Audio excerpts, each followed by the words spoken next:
Shalom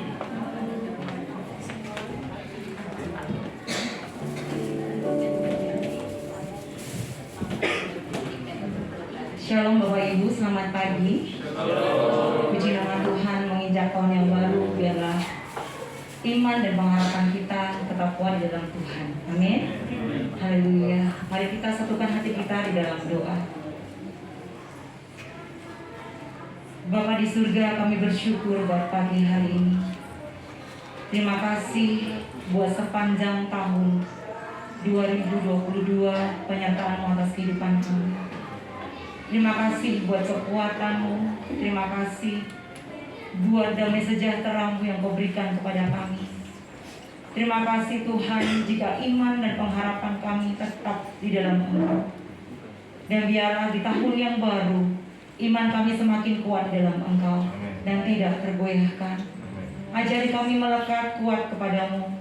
Walau apapun yang kami hadapi, kami percaya bahwa Tuhan yang kami miliki adalah Tuhan yang hidup, Tuhan yang ajaib. Terima kasih Bapa.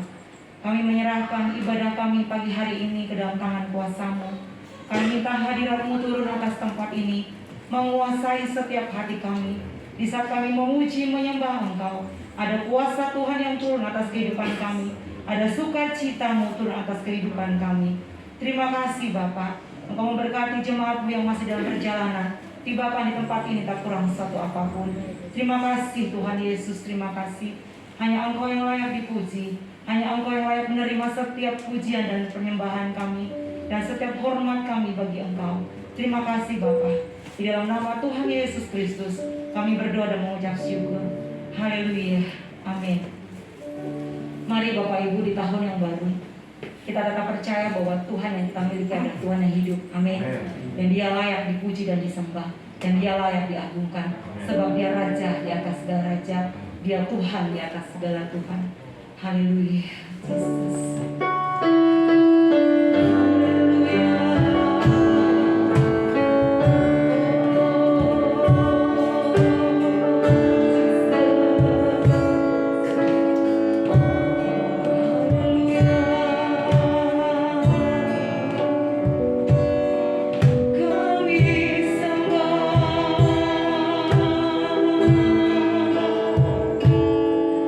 Kami puji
Kami akan lebih lagi meninggikan Engkau Allah yang hidup. Terima kasih Bapa. Haleluya. Amin. Mari Bapak Ibu berikan salam kiri kananmu dan katakan selamat tahun baru. Dengan sukacita bertahun baru, tahun baru. Dan kita puji Dia. Dan kita pujikan Dia. Selamat tahun baru. Biar Raja yang lain ditinggikan dan diagungkan. Terpujilah nama-Mu Tuhan. Haleluya. Mari Bapak Ibu bersama-sama menyanyikan pujian. Haleluya.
membuat hidup kita menjadi lebih berarti.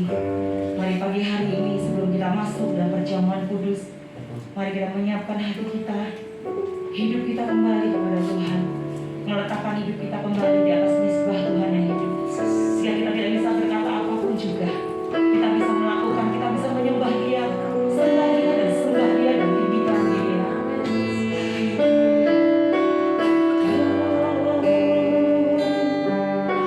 Jesus.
oleh karya salib.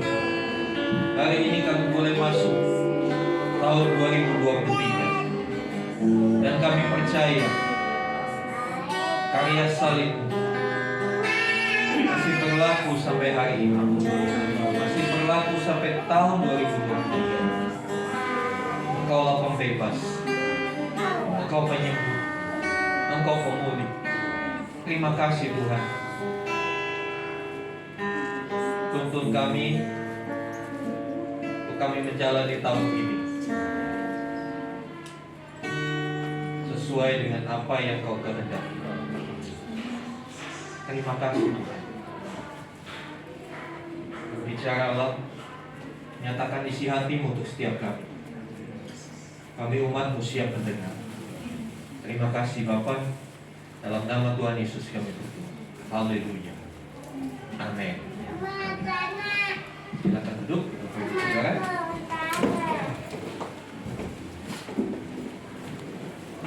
Iya, saya ucapkan selamat tahun baru untuk kita semua. Saudara ini kasih Tuhan, tahun baru. Apanya yang baru? Apanya yang baru, saudara? Yang pasti kalendernya yang baru. Betul? Itu yang pasti kalendernya yang baru. Jadi kalau masih punya kalender 2022, buat ganti yang baru. Ya. Atau mau pesan kalender baru sama saya yang banyak tanggal merahnya, Pak. Nanti dikasih banyak tanggal merahnya, begitu gajinya dipotong, saudara protes. Iya. Iya, saudara, itu hanya sekedar informasi. Tapi mari kita merenungkan. Tiap tahun kita bikin perayaan tahun baru. Nggak tahu tadi malam saudara sepulang dari gereja mampir kemana lagi? Ya, apakah lanjut sampai pergantian tahun? Iya. Saudara dikasih Tuhan itu sudah jadi satu rutinitas tiap tahun dibuat seperti itu. Ya, semua agama, semua suku bangsa, semua negara bikin perayaan tahun baru. Coba menggelitik hati saya, sebetulnya apa yang baru? Buat saya biasa aja. Tadi malam saya pulang dari tempat ini sampai di rumah mandi, tidur.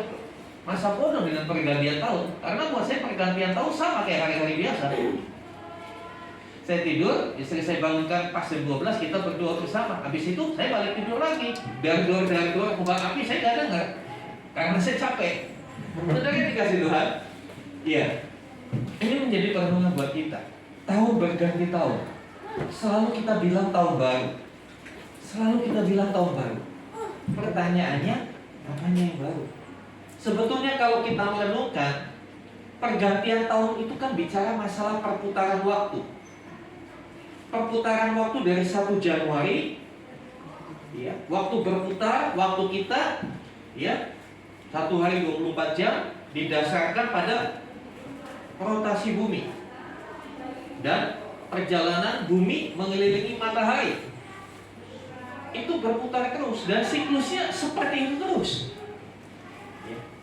Lalu pertanyaannya apanya yang baru? Yaitu kalendernya yang baru. Ya kan? Next. Ya, tahun baru itu bicara soal putaran waktu. Sebetulnya intinya tahun baru kan itu hanya putaran waktu. Dari 1 Januari berputar terus, bergulir terus sampai pada satu titik 31 Desember. Setelah 31 Desember tidak ada 32 Desember. Jadi 1 Januari lagi mutar lagi ke awal. Lalu apanya yang baru? Kan begitu. Hari pun seperti ini biasa. Hari ini sama kemarin, ya sama. Saudara yang dikasih Tuhan. Ya. Mari kita lihat Pengkhotbah 1 ayat 5, 9 dan 10. Pengkhotbah, kitab Pengkhotbah. Ya, banyak pengkhotbah tapi tidak pernah membuka kitab Pengkhotbah. Banyak orang berkhotbah tapi tidak pernah buka kitab Pengkhotbah. Ini kitab yang termasuk jarang ya. Sebetulnya ada banyak kebenaran, ada banyak pelajaran yang kita bisa ambil dari kitab Pengkhotbah. Pengkhotbah 1 ayat yang kelima kita baca, demikian firman Tuhan. Matahari terbit, matahari terbenam, lalu terburu-buru menuju tempat ia terbit kembali. Ini kan siklus harian kita kan seperti itu. Matahari terbit, Tadi pagi nggak kelihatan terbitnya. Jadi nggak kelihatan matahari tetap terbit. Ya nggak kelihatan karena tadi pagi mendung, hujan. Terbit, lalu siang ini nih sekarang sudah hampir di tengah-tengah, di atas kepala kita nih matahari. Walaupun nggak kelihatan, tapi realitanya begitu. Terus nanti sore akan terbenam. Nah dia buru-buru tuh masuk. Makanya kalau seharian capek tidur rasanya kok cepet banget ya udah pagi, betul nggak saudara? Kalau saudara capek habis jalan-jalan habis kemudian tidur, aduh kok cepet banget, mataharinya cepet karena terburu-buru katanya menuju tempat dia terbit lagi. Karena besok pagi jadwalnya matahari harus terbit lagi. Dan itu putaran itu terus day by day setiap hari.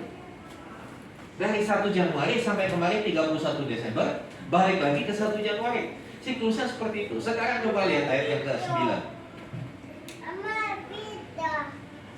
Apa yang pernah ada akan ada lagi, dan apa yang pernah dibuat akan dibuat lagi. Tidak ada sesuatu yang baru di bawah matahari. Ayat 10.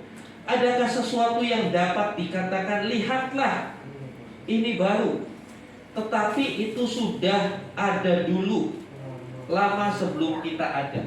Jadi sebetulnya kehidupan manusia hanya berputar. Kelahiran, iya baru. Tapi bukankah dulu sudah ada kelahiran? Kita pun dimulai dari kelahiran, ya kan? Ketika kita punya anak, selamat ya atas kelahiran anaknya. Itu sebetulnya kita juga dilahirkan. Jadi semuanya itu adalah sebuah satu siklus. Siklus yang sudah diatur Allah demikian. Dikatakan yang sekarang ada dulu sudah ada. Contohnya pandemi. Wah baru waktu awal-awal pandemi, wow gegernya setengah mati. Orang yang kena COVID kayak kena aib yang luar biasa, dijauhi. Orang lewat depannya aja melipir, minggir-minggir. Ada kagak ada sambungannya saudara. Dengan jalan minggir-minggir menghindari rumahnya. Ya, toh yang jalan minggir-minggir itu kena juga. Ya. Bahkan waktu hari-hari awal COVID saya masih ingat orang semua kemana-mana pakai APD, oh pengapnya luar biasa. Ujungnya kena juga.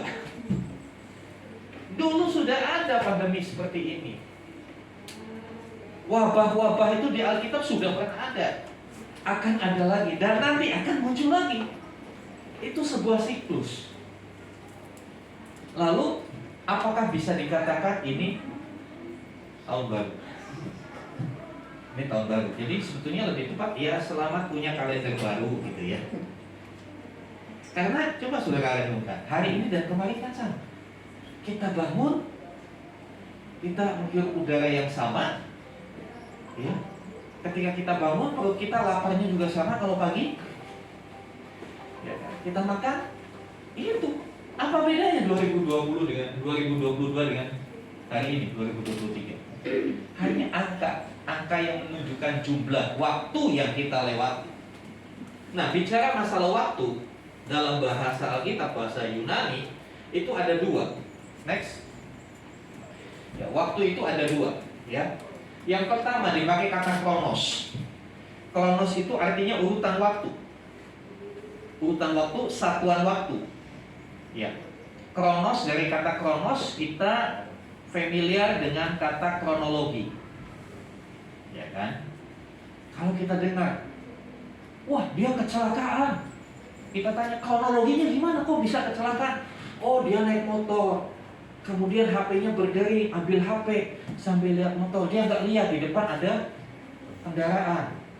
Dia nabrak, dia jatuh. Kronologi, urutan dari satu peristiwa ke peristiwa lain, urutan waktu. Saya tulis pagi, siang, sore, malam. Itu kronologis. Itu akan seperti itu terus. Tidak bisa dibalik. Kita nggak bisa bilang pagi, malam, siang, sore. Nggak bisa. Kronologis ya sudah urutan berjalan. Jadi 1 Januari 2022 sampai 31 Desember 2022 itulah kronologis. Waktu dalam pengertian urutannya. Nah, di dalam urutan ini ada kejadian-kejadian, betul? Dalam urutan ini ada kejadian-kejadian, ada periode-periode tertentu yang diisi dengan pengalaman-pengalaman kita. Ada pengalaman menyenangkan, ada pengalaman tidak menyenangkan.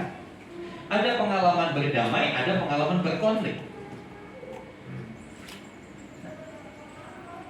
Waktu yang dalam pengertian apa yang kita lakukan, apa yang terjadi dalam diri kita, itu dipakai kata istilah yang kedua, kairos. Kairos. Kairos sederhananya diterjemahkan sebagai kesempatan, ya. Urutan waktu yang diberikan Tuhan. Kalau tadi urutan waktu yang begitu saja berjalan. Ya. Di kronos itu ya begitu saja. Tapi kairos itu bicara soal kesempatan. Waktu yang Tuhan beri buat kita. Di dalam kronos ada kairos. Ya. Di dalam urutan waktu 1 tahun, 10 tahun, 5 tahun itu ada kesempatan-kesempatan yang Tuhan beri bagi kita. Nah, ini yang kita mau sama-sama pelajari hari ini. Biarlah kita memandang tahun 2023 bukan hanya sebagai tahun baru, tapi biarlah kita melihatnya sebagai satu kesempatan baru. Artinya apa? Tahun 2023 adalah waktu yang Tuhan berikan kepada kita. Iya, memang itu waktu yang akan terjadi. Setiap orang ngalami tahun 2023 selama orang itu masih hidup. Tapi buat kita orang percaya, mari kita memandangnya tahun 2023 sebagai sebuah kesempatan. Amin. Kesempatan untuk apa? Nanti kita lihat next. Ya. Bagaimana memasuki 2023? Kita sepakat 2023 adalah kesempatan yang Tuhan beri kepada kita. Lalu bagaimana kita menjalani? Kita sudah meninggalkan tahun 2020. Mungkin bagi beberapa orang tahun 2020 adalah tahun yang benar-benar berat. Tahun yang benar-benar saudara mungkin belur berbabak-babak. Bukan hanya babak belur, tapi belurnya berbabak-babak. Ya. Mungkin bagi sebagian orang tahun 2023 adalah tahun keberkatan. Diberkatinya berbabak-babak juga. Makanya kemarin dalam tutup tahun saya katakan, mari kita gunakan kacamata progresif. Jangan hanya kacamata minus saja atau kacamata plus saja. Kita melihat 2023 banyak penderitaan. Tapi bisakah kita melihat tahun 2023 juga akan banyak pertolongan Tuhan? Kita melihat tahun yang lalu 2022. Iya, mungkin banyak kesusahan. Tapi sadarkah? Pernah nggak kita menghitung? Ternyata berkat Tuhan, penyertaan Tuhan, perlindungan Tuhan juga nggak kalah banyaknya. Kadang-kala kita hanya berpikir yang negatif terus. Jadi kita susah bersyukur. Yang susah-susah terus yang diingat. Akhirnya kita mengasihani diri sendiri. Ya, saya paling susah. Ya, saya begini segitu. Ya, bahasa anak gaul lebay itu. Mari kita mau seimbang melihat kehidupan ini. Di balik penderitaan, di sana juga ada pertolongan Tuhan. Amin. Itu harus diakui. Itu harus diakui. Karena itu realita dalam hidup kita. Buktinya kita masih ada, masih sehat sampai hari ini. Mohon maaf, kita belum jadi peminta-minta, belum jadi gembel di pinggir jalan. Itu kan bukti Tuhan pelihara kita. Pandemi 3 tahun loh, banyak negara benar-benar hancur. Kita boleh ada sampai hari ini. Karena apa? Kita kuat? Enggak. Tuhan sayang kita. Amin. Sadari itu sudah. Sehingga cara kita memasuki waktu yang baru, cara kita memasuki kesempatan yang baru gak sama kayak lalu. Makanya bagaimana caranya kita masuk 2023? Yang pertama, ayo move on. Move on, karena di balik penderitaanmu di situ ada Tuhan. Roma 8:28. Kita tahu sekarang Allah turun bekerja. Taunya apa? Sekarang, waktu lagi kena masalah nggak tahu, nggak bisa ngelihat Allah, nggak bisa ngelihat karya Allah dalam masalah kita. Yang kelihatan apa? Masalah. Karena yang kita fokus ke masalah. Aduh bagaimana? Kenapa di sini mentok, di situ mentok? Kita nggak bisa lihat Allah yang Maha Kuasa itu. Nanti setelah lewat, kita baru, oh, bersyukur Tuhan. Oh, ternyata ini tuh Tuhan. Saudara yang dikasih Tuhan, saya melihat banyaknya penderitaan di atas bumi. Orang berkata, oh saya ini hidup paling menderita, saya udah kenyang dengan penderitaan. Orang yang, oh saya bukan cuma kenyang sampai muntah-muntah Pak tentang penderitaan. Kenapa kita bangga dengan hal itu, saudara? Mari tinggalkan itu, mari kita move on. Rasul Paulus berkata, aku melupakan apa yang di belakangku dan mengarahkan. Baca ayatnya. Tolong, Jonathan baca ayatnya. Filipi 3.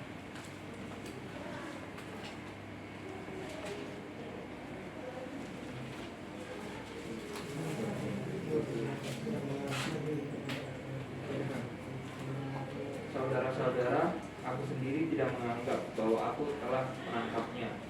Tetapi ini yang kulakukan. Aku melupakan apa yang telah di belakangku dan mengarahkan diri kepada apa yang di hadapanku, dan berlari-lari kepada tujuan untuk memperoleh hadiah, yaitu panggilan surgawi dari Allah dalam Yesus Kristus. Iya. Mari kita mengarahkan diri kepada apa yang di hadapan. Apa itu panggilan surgawi?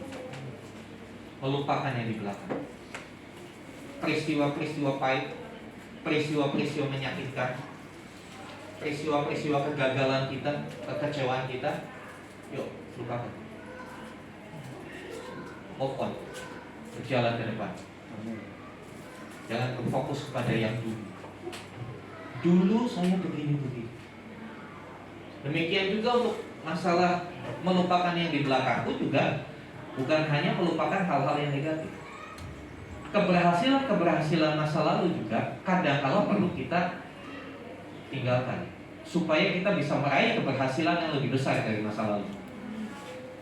Ada orang yang terlalu bangga. Oh dulu waktu saya muda, saya melayani Tuhan. Dulu waktu saya muda, oh saya begini. Saya cuma tanya, bagaimana sekarang? Dulu waktu awal-awal saya cinta Tuhan, oh saya kalau bisa saya pengen tidur di gereja. Rasanya merindukan hadirat Tuhan.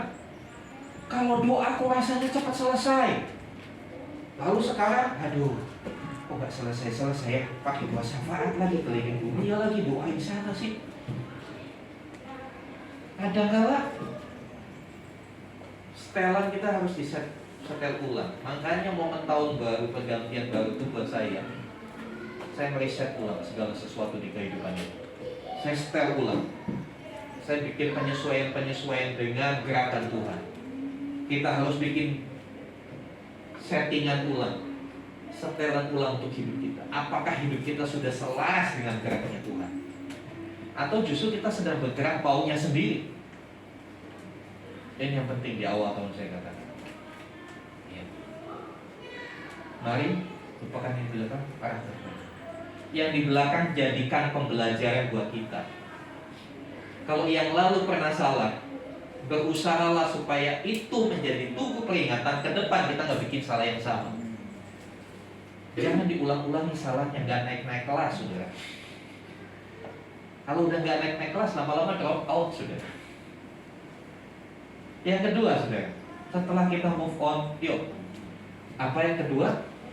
Gunakan kairos dengan benar. Gunakan waktu, kesempatan. Gunakan 2023 ini dengan benar. Bagaimana gunakannya dengan benar? Dalam 1 Petrus, Pak Didi tolong bacakan 1 Petrus bab 2. Supaya waktu yang sisa jangan kamu pergunakan menurut keinginan manusia, tetapi menurut kehendak Allah. Ya, supaya waktu yang sisa. Saya mau garis bawahi waktu yang sisa. Kenapa waktu yang sisa, saudara? Tahu nggak saudara kenapa waktu yang sisa? Ya kita lagi menjalani sisa waktu kita. Kan sudah terpakai. Iya kan? Saudara lahir tahun berapa? Tahun 80, tahun 70. Sudah terpakai. Ya sekarang yang kita jalan itu kan sisanya, betul nggak? Yang kita jalan ini sisanya. Kecuali anak Ivana, dia baru pakai berapa bulan kan begitu. Dan kalau kita itu udah pakai lebih banyak, sisanya nggak tahu. Apakah sisanya sama dengan yang sudah kita pakai? Nobody know, gak ada orang yang tahu. Mungkin saudara umur 50. Apakah sisanya masih 50? Gak tahu. Ya. Mungkin yang muda-muda seperti Jonathan 20. Mungkin sisanya dia lebih banyak. Tapi dikatakan itu waktu yang sisa. Karena apa? Kita nggak tahu batasan umur kita. Kita nggak ada yang tahu. Saya selalu katakan nggak jadi jaminan yang tua tuh duluan, nggak jadi jaminan. Nggak ada ayatnya. Yang tua duluan, yang muda belakangan nggak ada. Semua itu hak prerogatifnya Tuhan, suka-sukanya Tuhan kapan mau panggil kita.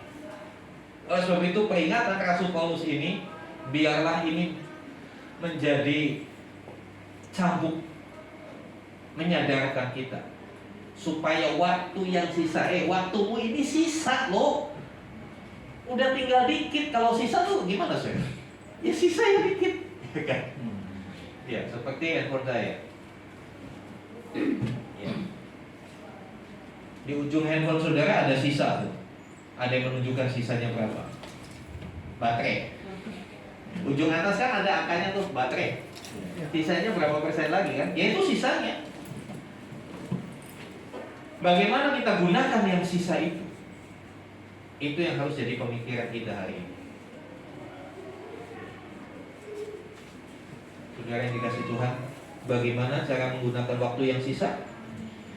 Jangan kamu gunakan menurut keinginan manusia, tapi menurut kehendak Allah. Sederhana Tuhan ngajar kita. Hidup Kristen itu sederhana. Waktu yang sisa yang masih kita miliki, dan waktu yang sisa itu juga bicara soal kesempatan. Karena mungkin waktunya masih sisa 40 tahun. Tapi dari 40 tahun sehatnya cuma 10, 30 tahunnya di atas kursi roda. Kita nggak tahu. Sama sekali kita nggak tahu. Oleh sebab itu, selagi ada kesempatan, jangan habiskan itu untuk keinginan manusia. Tapi turutilah kehendak Allah. Biarlah ini menjadi satu kunci untuk kita menjalani tahun ini. Gunakan kairos yang benar. Jangan sia-siakan waktu. Kalau yang lalu kita sudah banyak menggunakan waktu untuk memuaskan hawa nafsu, untuk mengikuti tawaran-tawaran dunia. Ayo sekarang ini saatnya kita gunakan yang sisa ini, yang tinggal dikit, yang kita nggak tahu tinggal berapa. Ayo kita gunakan untuk menyenangkan Tuhan, untuk menyenangkan Tuhan. Kecenderungan manusia menyenangkan diri sendiri. Ya, banyak orang berkata ya hidup untuk dinikmati Pak. Betul, hidup untuk dinikmati. Tapi cara menikmatinya harus bijak, ya kan? Banyak orang menikmati hidup dengan cara yang salah, yang pada akhirnya menghancurkan hidupnya. Menikmati hidup, ya saya kan menikmati hidup Pak. Buktinya di Alkitab sendiri nggak ada tuh ayatnya jangan merokok. Jangan merokok tuh ayatnya di pom bensin Pak. Betul, di pom bensin jangan merokok, dilarang merokok, di Alkitab nggak ada. Tapi sekali lagi, tanpa sadar, yang kita sebut kenikmatan itu sebetulnya kehancuran. Banyak orang yang hari-hari ini hidupnya nggak lagi memikirkan diri. Siang jadi malam, malam jadi siang. Apa aja dimakan, apa aja dinikmati. Tanpa sadar, sistem dalam tubuhnya hancur, rusak. Kalau sudah rusak, nggak ada spare partnya. Kalau kapas rem rusak, habis bisa diganti. Tapi kalau ginjal kita rusak, nggak bisa diganti. Bisa sih diganti, donor ginjal. Tapi itu pun tidak seperti yang orisinil yang Tuhan berikan. Dan itu mari saudara, saya ajak kita gunakan kairos. Ingat, yang kita punya cuma sisanya, nggak banyak. Ya, handphone ketika habis baterainya bisa diisi ulang. Tapi apakah umur hidup kita bisa diisi ulang? Bisa refill gitu? Pergi ke Indomaret, ke kasir, Mbak, ini tanggal lahir saya, tanggal sekian, bulan sekian, tahun sekian. Saya mau refill dong hidup saya, tambah 10 tahun lagi. Saudara bayar 100 miliar pun nggak ada yang bisa, saudara. Karena apa? Ya karena kronos itu jalan terus, ya kan? Urutan waktu itu jalan terus, nggak ada gigi mundurnya, nggak ada gigi atretnya. Oh, saya mau mundur. Ya. Saya mau mundur ketika saya umur 25 tahun. Waktu 25 tahun saya kehujanan, kepanasan, nggak ada capek. Saya pengen mundur ke masa itu. Nggak bisa. Waktu akan jalan terus. Sekali lagi ingat, yang ada pada kita tinggal sisanya. Mau diapakan sisa ini? Ayo gunakan dengan lebih bijaksana. Selanjutnya teks. Enggak, ini bagian terakhir. Pergunakannya gimana? Berjalanlah bersama Tuhan. Tahun 2023 diprediksi oleh banyak pakar, banyak ahli, bukan ahli nujum ya, berdasarkan analisa, berdasarkan ya, penelitian yang cukup mendalam. Ini tahun yang berat secara ekonomi ya, tahun yang susah. Iya sih, UMR-nya naik, tapi inflasinya juga naik. Ya, jadi mungkin kita bisa lepas dari infeksi COVID, tapi kita nggak bisa lepas dari inflasi. Kan seperti itu. Mungkin di pandemi kita lolos, tapi bisakah kita lolos dari resesi? Semua akan merasakan. Kemarin saya ke Jambi, saya bicara dengan banyak pengusaha kelapa sawit, mereka juga teriak. Nggak seperti dulu, Pak. Pendapatan kami nggak seperti dulu. Iya, harga sawit naik, tapi pupuknya naiknya lebih banyak, Pak. BBM-nya naik juga, Pak. Dari kebun nggak mungkin kami pikul ke pabrik, karena ke pabrik itu 6 jam, harus pakai mobil. Mobil pakai solar, solarnya naik, Pak. Udah gitu susah lagi didapat.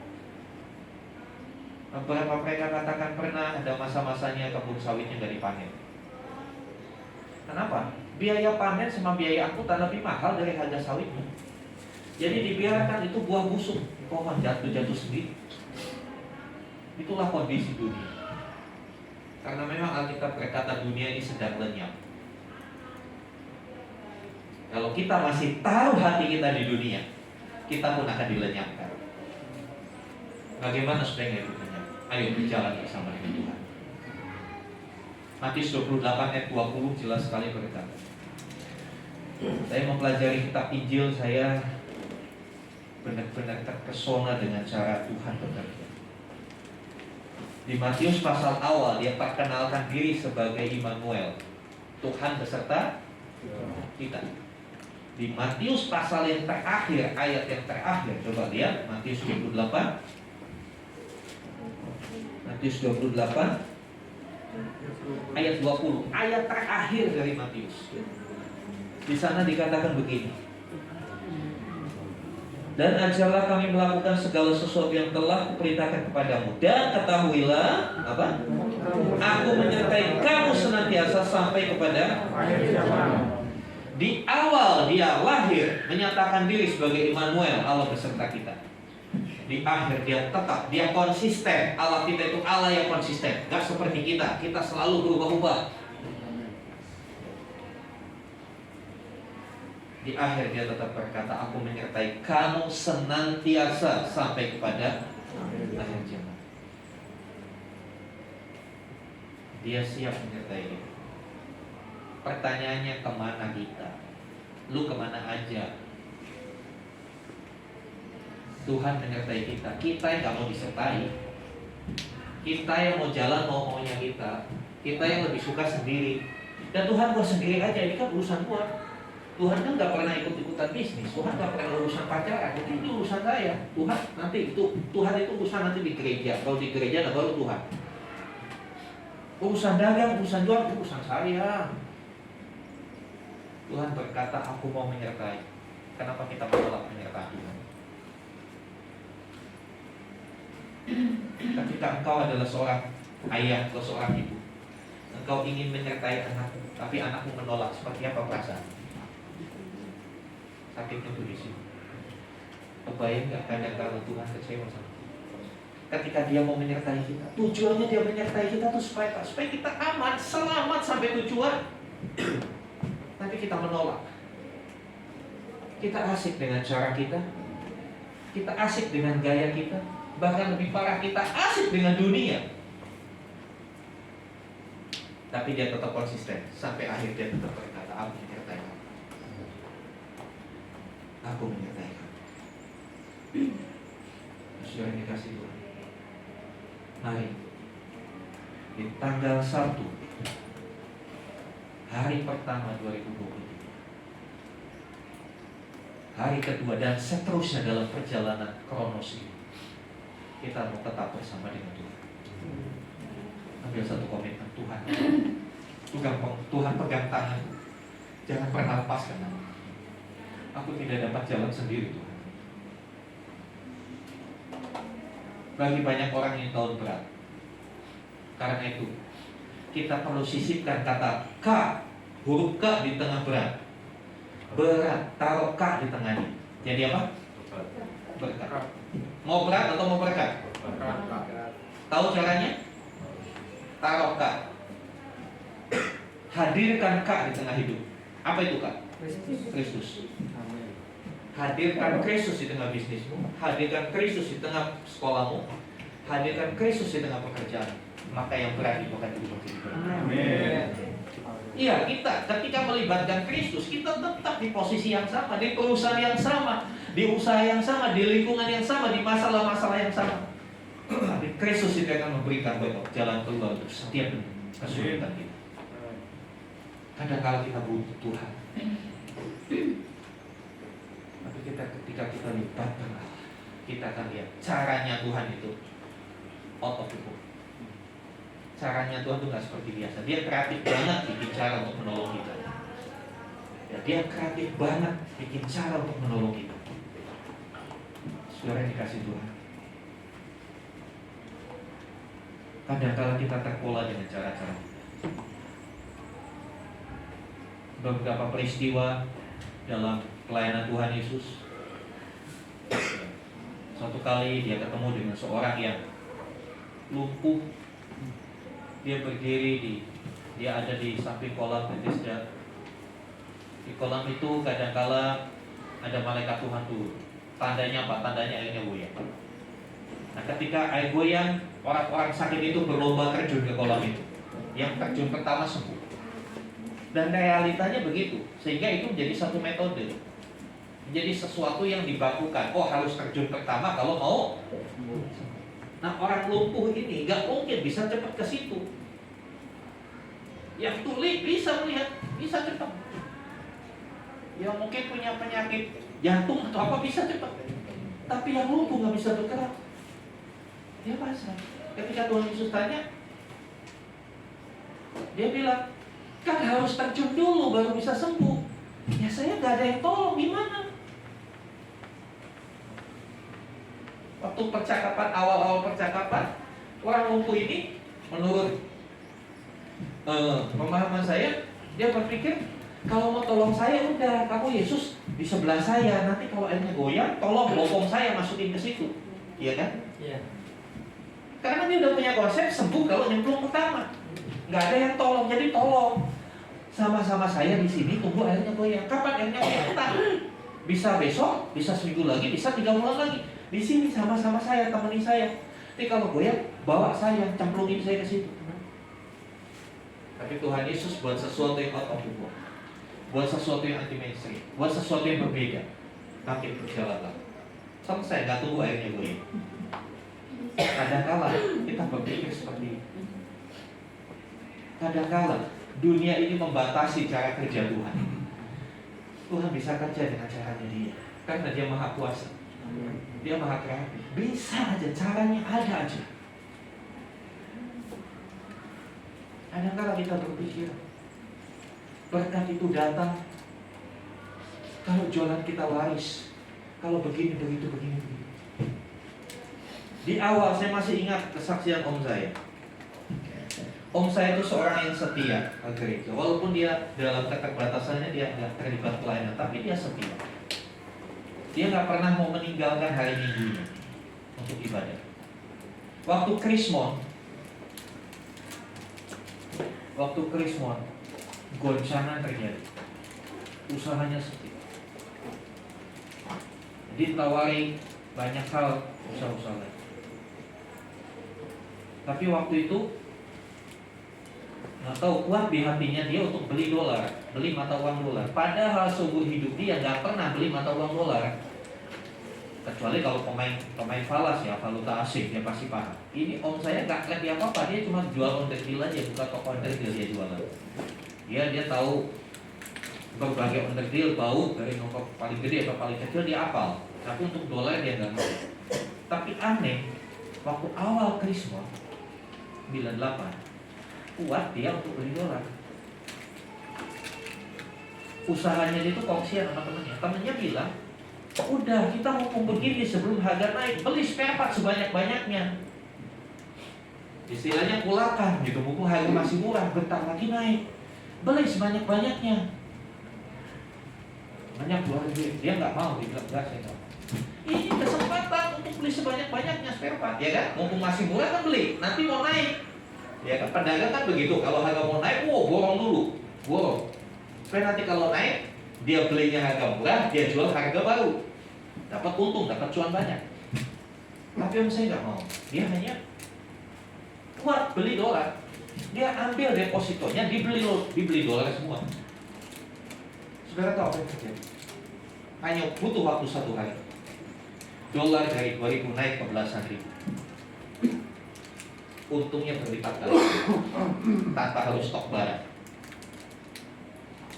Kadang-kala Tuhan bikin sesuatu yang gak masuk akal. Kuncinya kita tetap setia. Kuncinya kita tetap mau berjalan di dalam penyertaannya Tuhan. Jangan pernah mau berjalan sendiri. Jangan pernah mau berjalan sendiri. Berjalanlah bersama dengan Tuhan. Tapi waktu berjalan dengan Tuhan ya kita mau dipimpin Tuhan. Jangan Tuhan belok kanan, kita belok kiri. Ada kalau kan kita kayak orang naik motor, ibu mak naik motor ya, sennya ke kanan, beloknya lurus. Saya ke kanan lurus, iya kan? Saya ke kanan ke kiri. Kita kadang-kadang sama Tuhan gitu, Tuhan pimpin ke kanan, kita ke kiri. Ya udah. Tapi biarlah kita hari ini mau ngambil komitmen Tuhan. Kemana pun kau pimpin aku mau ikut.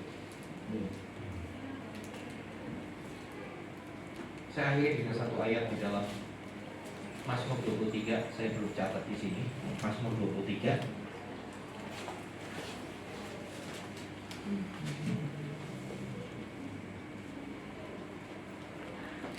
Ini Mazmur yang terkenal sekali.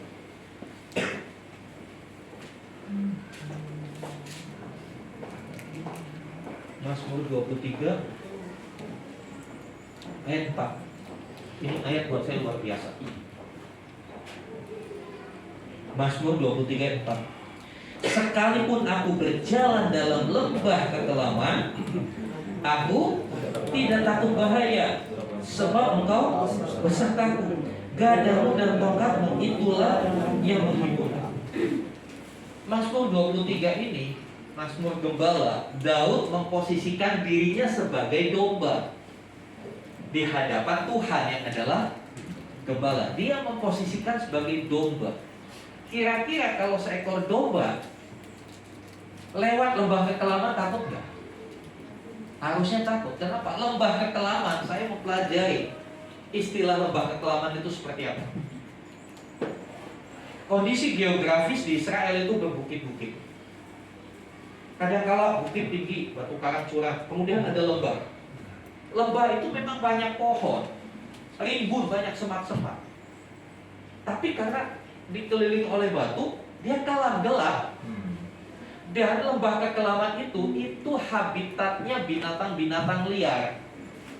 Ada singa, ada serigala, ada di situ semua. Kebayang gak? Domba masuk lembah kekelaman. Dia masuk tempat yang berbahaya. Tapi di dalam puisi ini Daud berkata, sekalipun aku berjalan dalam lembah kekelaman, aku tidak takut bahaya, sebab kau bersama.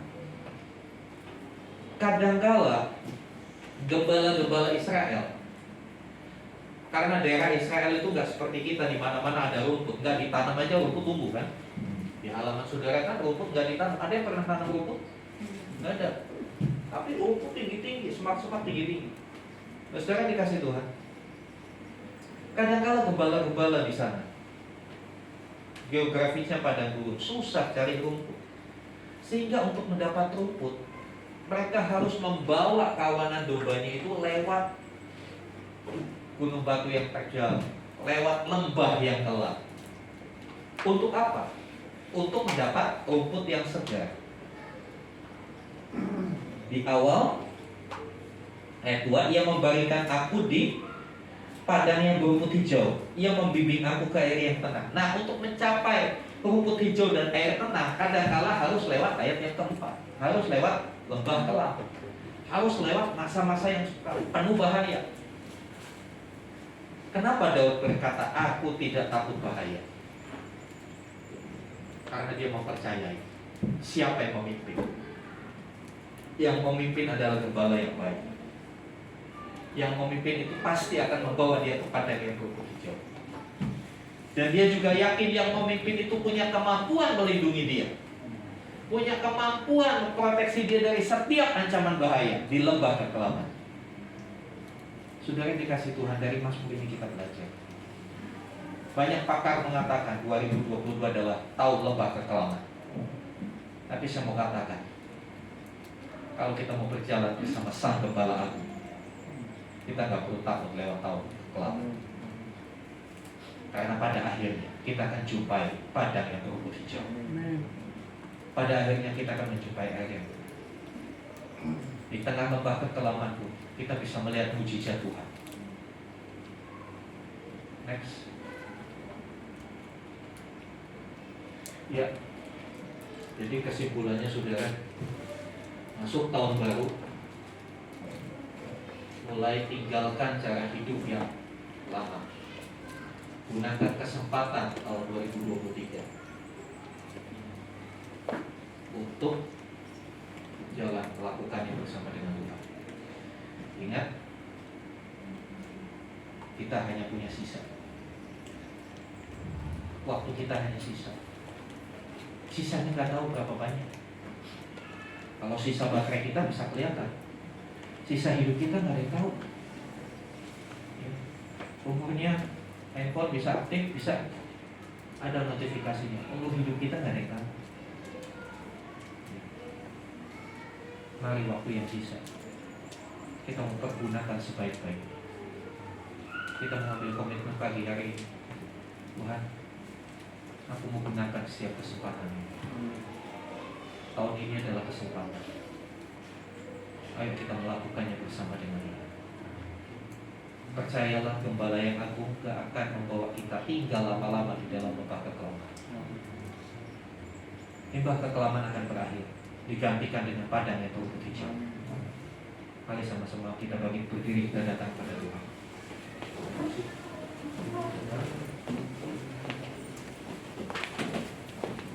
Hidup ini adalah kesempatan.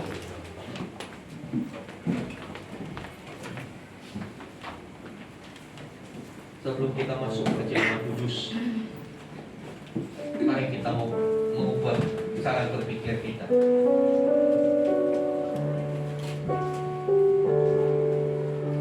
Tema Natal kita jangan takut. Seperti saya katakan, itu yang jangan takut itu bukan selesai waktu Natal lagi udah selesai.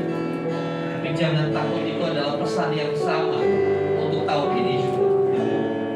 Jangan takut itu pesan yang sama sepanjang tahun ini. Hari demi hari Tuhan berkata jangan takut, jangan takut, jangan takut. Dan pesan di awal tahun ini, mari gunakan kesempatan. Yang ada pada kita tinggal sisanya. Kok kita apakan sisanya itu? Jangan sia-siakan yang sisa.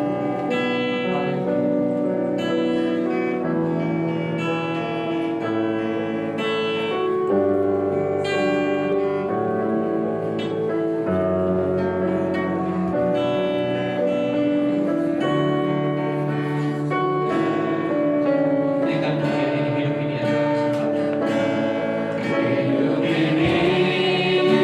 adalah kesempatan.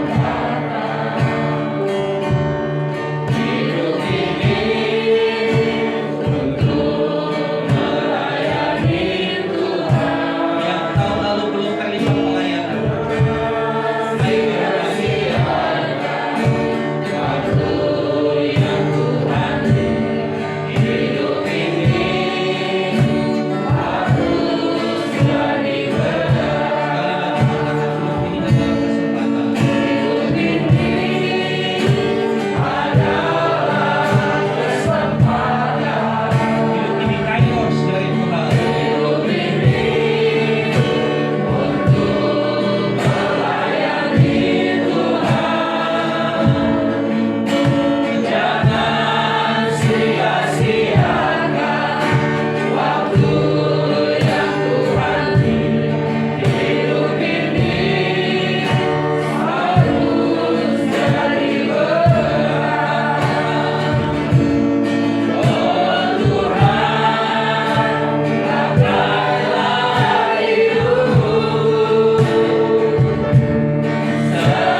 Saudara yang dikasih Tuhan, sebelum kita masuk dalam perjamuan kudus, mari ambil keputusan hari ini untuk kita menggunakan waktu yang sisa untuk hidup lebih bijaksana, untuk hidup selalu dalam pimpinan Tuhan. Jangan lagi mau dipimpin oleh hawa nafsu, jangan lagi dipimpin oleh tawaran-tawaran dunia. Tapi biarlah kita menyerahkan kepemimpinan hidup ini, kita serahkan kepada Kristus. Biar Kristus yang pimpin hidup, supaya hidupku jadi berkat. Karena akan tiba saatnya kita tidak berdaya. Kita nggak tahu saat itu kapan. Tapi saat itu bisa datang tiba-tiba tanpa pemberitahuan. Selagi masih sehat, selagi kita masih kuat, masih mampu, lakukan yang terbaik bagi Tuhan. Lakukan yang terbaik bagi keluargamu. Lakukan yang terbaik buat pasanganmu. Lakukan yang terbaik buat orang tuamu.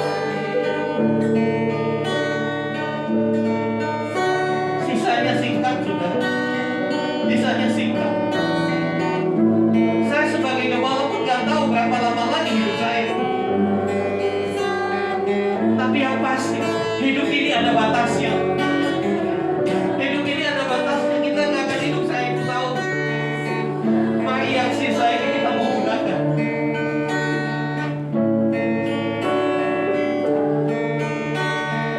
Pakailah hidupku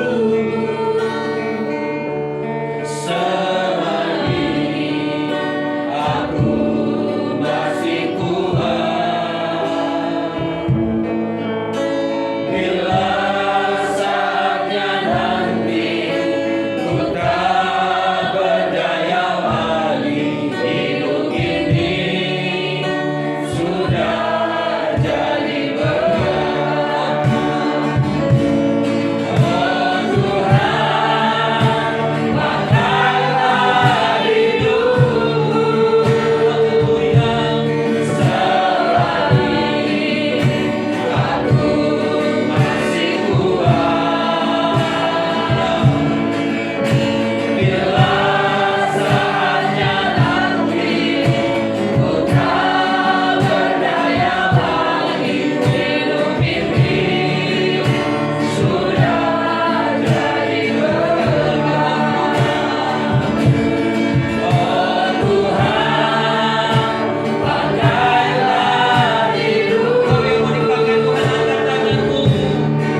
di hari pertama dalam Kronos 2023. Kami menggunakan hidup ini. Kami tidak mau sia-siakan kairosnya Tuhan.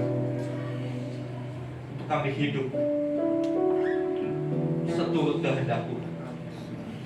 Kami tidak mau lagi dipimpin oleh diri kami.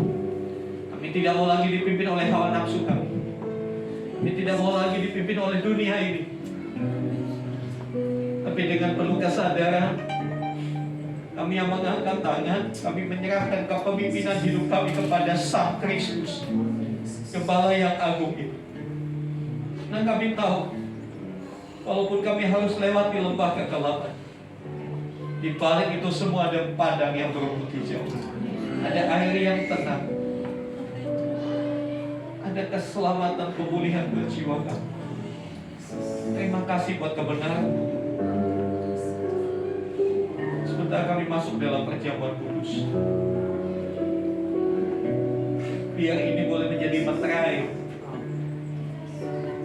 bahwa kami akan hidup senantiasa dalam pimpinan. Saya undang pada perjamuan kudus Bapak Agustinus. Naikkan pujian di dalam hidup ini adalah kesempatan.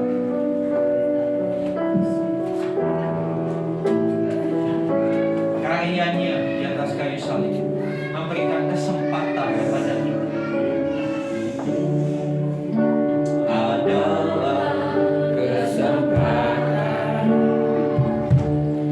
hidup ini untuk melayani Tuhan. Jangan sia-siakan waktu yang Tuhan beri. Hidup ini harus jadi berkah. Oh Tuhan, pakailah hidupku selagi aku masih kuat.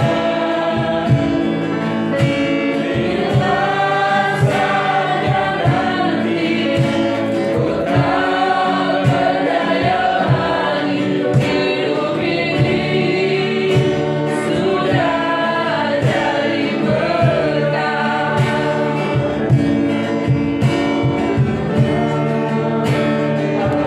Pakailah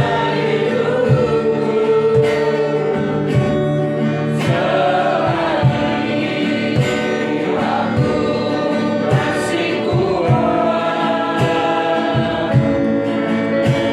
Bila saja nanti ku tak berdaya lagi, hidup ini sudah jadi berkah. Di tengah-tengah kita ada roti dan anggur yang adalah sarana kita dipersatukan dengan tubuh dan darah. Bapa di surga, roti dan anggur ini kuduskanlah ya Tuhan, boleh menjadi sarana kehadiran di tengah hidup kami yang mempersatukan seluruh umat Allah. Biarlah ketika kami mengambilnya, kami sadar sesungguhnya kami tidak layak, tapi karena kasih-Mu yang besar melayakkan kami. Sebab itu mari sucikan hati kami, kuduskan hati dan pikiran kami, perkataan kami, perilaku kami, supaya kami boleh layak dipersatukan dengan tubuh dan darah Tuhan.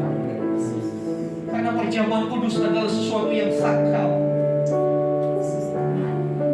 Kami tidak mau kena kutuk karena kami tidak menghormati tubuh dan darah Tuhan. Terima kasih.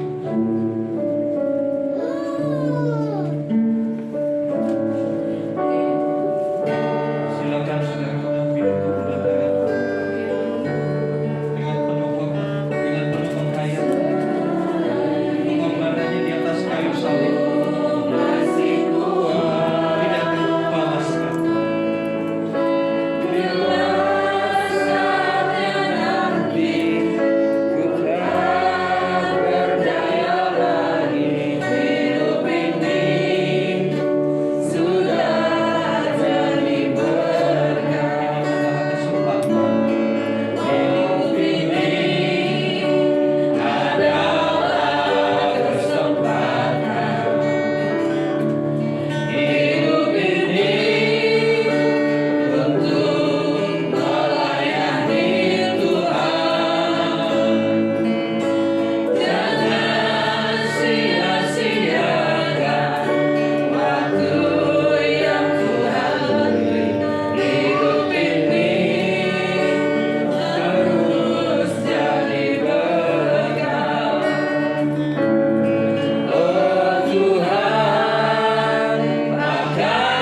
Sekali lagi, perjamuan kudus adalah sakramen yang menyatakan kehadiran Allah di tengah-tengah kita. Allah yang Maha Kudus, Maha Suci mau hadir di tengah kehidupan kita. Kita perlu mempersiapkan hidup kita, karena Dia adalah Allah yang kudus, maka kita pun harus kudus. Firman Tuhan berkata, jadi barang siapa dengan cara yang tidak layak makan roti dan minum cawan Tuhan, ia berdosa terhadap tubuh dan darah Tuhan. Karena itu hendaklah tiap-tiap orang memuji dirinya sendiri, dan baru sesudah itu ia makan roti dan minum dari cawan. Haleluya. Silakan setiap pribadi berdoa. Kalau ada dosa, kalau ada kebiasaan buruk yang masih ada, mohon pengampunan Tuhan. Mohon Tuhan angkat itu.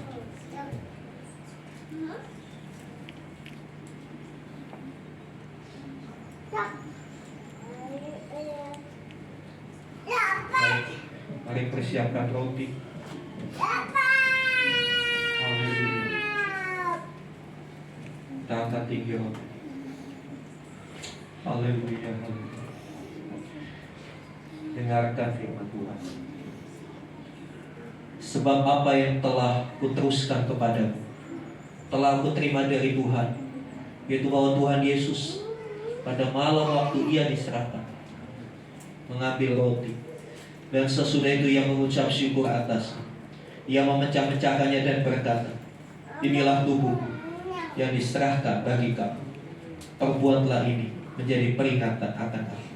Bukankah roti yang kita angkat adalah persekutuan dengan tubuh Kristus? Amin. Di dalam nama Tuhan Yesus, mari kita makan bersama-sama. Dalam nama Tuhan Yesus.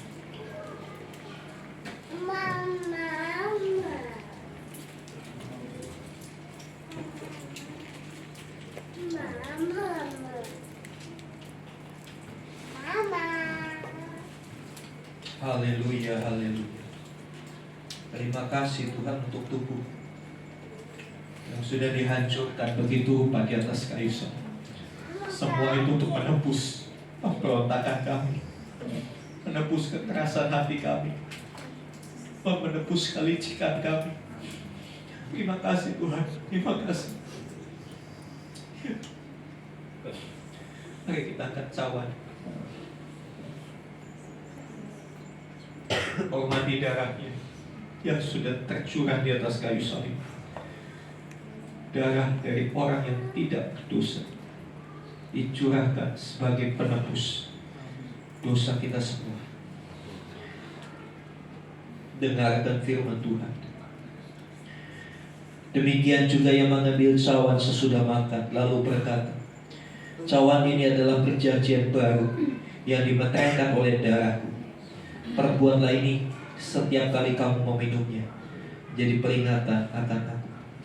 Bukankah cawan berisi anggur yang kita akan adalah perjanjian baru dengan darahnya yang kudus. Di dalam nama Tuhan Yesus kita minum bersama.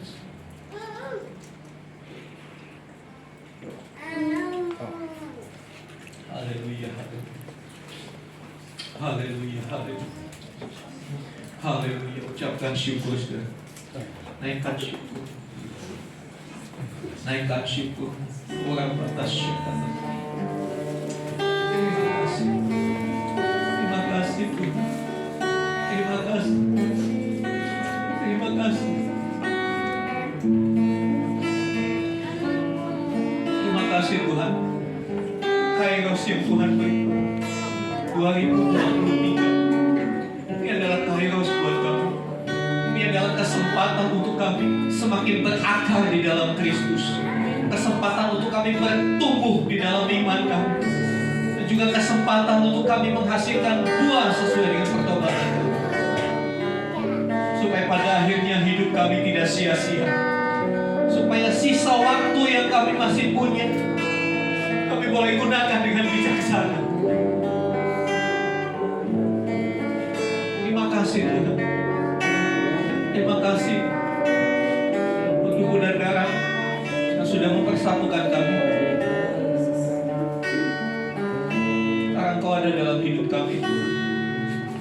Kami persilakan Kau memimpin hidup kami. Kami persilakan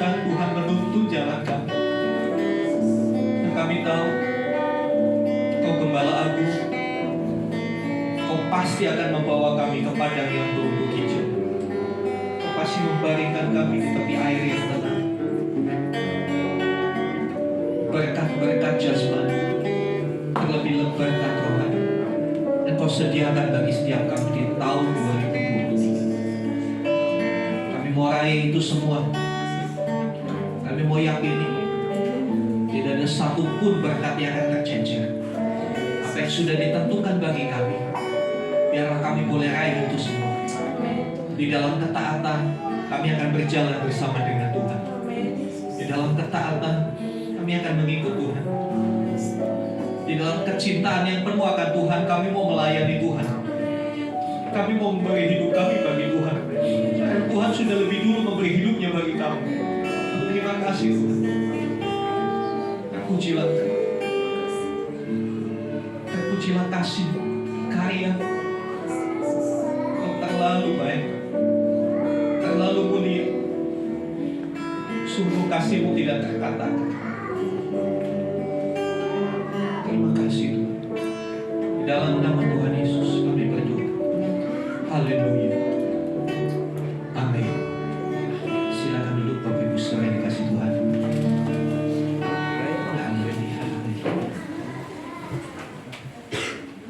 Ya, tetap di dalam hadirat Tuhan kita akan memberikan persembahan bagi Tuhan, ucapan syukur, persembahan di awal tahun, kiranya boleh menyenangkan hati Tuhan. Saya minta diperlukan Bapak Riko, ada Uta Galuh, Bapak persembahan.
Terima kasih untuk hari ini kami boleh beribadah Tuhan di tempat ini. Terima kasih Tuhan untuk firman-Mu Tuhan. Kami mengucap syukur Tuhan. Kalau kami boleh memulai tahun ini Tuhan Yesus, itu karena kasih setia Tuhan kepada kami. Tuhan, kami juga telah mengumpulkan persembahan. Kiranya Tuhan Yesus, persembahan yang boleh kami kumpulkan Tuhan bisa memperluas kerajaan Tuhan. Tuhan juga memberkati Tuhan, tangan-tangan jemaat, tangan-tangan dari kami yang memberi Tuhan Yesus. Kiranya Tuhan Yesus selalu memberkati kami Tuhan, pribadi lepas pribadi Tuhan. Terima kasih Yesus, haleluya, amin. Amin. Silakan duduk Bapak Ibu. Ya. Terima kasih untuk setiap persembahan yang saudara-saudara persembahkan kepada Tuhan. Kiranya itu menjadi satu benih bagi kemuliaan nama Tuhan. Tuhan memberkati apapun yang saudara kerjakan, baik karyawan, usaha, sekolah, apapun yang dikerjakan tanganmu akan diberkati Tuhan. Saya percaya kita punya Allah yang kasih. Ya, di nama Tuhan. Ya, pertama-tama kami mohon maaf karena laporan keuangan Natal belum bisa ditempel, masih ada yang harus diselesaikan karena kesibukan saya selama Desember ini. Ya, dalam kesempatan ini juga saya mau sampaikan sedikit melaporkan tanggal 27 yang lalu saya ke Solo untuk memberkati pertunangan saudara Kurnia dan saudari Yefta. Itu sepulang ibadah bisa berikan selamat kepada mereka. Mohon dukungan doa untuk mereka sampai kepada hari H. Ya, mereka masih rundingan keluarga. Untuk hari pernikahan kita dukung dalam doa. Amin. Mereka boleh menjalani hubungan ini dalam kekudusan, mempersiapkan segala sesuatu dengan baik. Baik, itu kemudian jadwal ibadah seperti yang telah kita sepakati.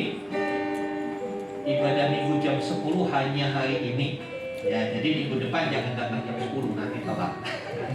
Ya, minggu depan kembali jam 9 pagi. Ya, jadi kalau ibadahnya jam 9, jangan jam 9 kurang 15 baru OTW. Pasti telat. Ya. Baik. Kemudian untuk kegiatan lain-lain akan mulai setelah minggu depan. Ya. Kegiatan lain-lain seperti kaum muda dan lain sebagainya akan mulai minggu depan karena sampai hari ini masih banyak jemaat pelayan Tuhan yang pulang kampung. Kita doakan mereka supaya mereka tetap menjadi berkat bagi keluarga mereka di kampung. Saya kira itu bisa saya sampaikan.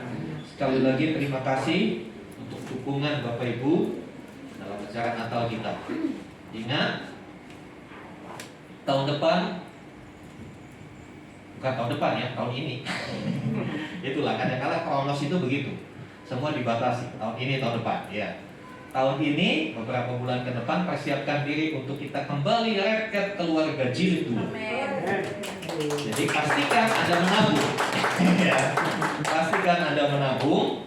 Ya, kita akan kembali di refresh keluarga demi keluarga. Yang belum ikut jangan sampai nggak ikut lagi. Pastikan ikut, ya, karena tadi seperti firman Tuhan, kita tinggal sisa. Waktu kita tinggal sisa, nggak tahu berapa waktu lagi. Ya, pastikan Anda mempersiapkan diri untuk hal ini. Ya, doakan juga supaya tahun ini pelayanan GBT Impactful Community semakin lebih daripada waktu yang lalu. Ya, di awal 2023 saya mau sampaikan. Kami memberikan kesempatan bagi Bapak Ibu Saudara untuk terlibat di dalam pelayanan. Hubungi kami, ya. Hubungi saya, Ibu Kepala, boleh ke Pak Agus atau Ibu ini, ya. Nanti kita akan jadwalkan Bapak Ibu sesuai dengan talenta yang Bapak Ibu miliki. Yang pastinya kalau saudara belum bisa main keyboard, nggak akan disuruh di sini. Nanti bisa pingsan di sini. Iya. Kita akan tempatkan saudara di tempat yang sesuai dengan talenta yang Tuhan berikan. Mari kita melayani bersama di tempat ini. Amin. Baik, mari sama-sama kita bangkit berdiri. Kita akan naikkan dua-dua syafaat kita. Saya minta nanti Ibu Rini pimpin kita dalam dua syafaat.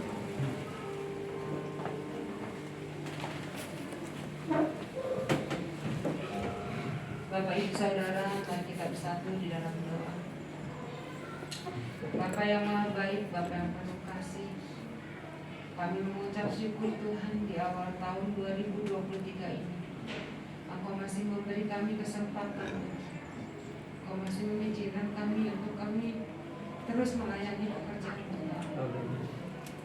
Terima kasih yang tak terhingga Tuhan atas penyertaan Tuhan di tahun 2022. Kami percaya Tuhan, bahkan sangat percaya Kalau Engkau telah menyertai kami dari tahun 2022, begitu pula dengan tahun ini, Engkau akan memberkati kami lebih lagi. Oleh sebab itu Tuhan, taruh di hati kami masing-masing Tuhan. Taruh di hati kami yang paling dalam Tuhan, sehingga kami boleh mempunyai kerinduan untuk melayani Engkau Tuhan. Terlebih melayani pribadi Tuhan. Biarlah kami Tuhan, jemaat di tempat ini Tuhan, pribadi lepas pribadi, di dalam tahun ini 2023 Tuhan, kami boleh langsung merasakan kasih-Mu Tuhan. Amin.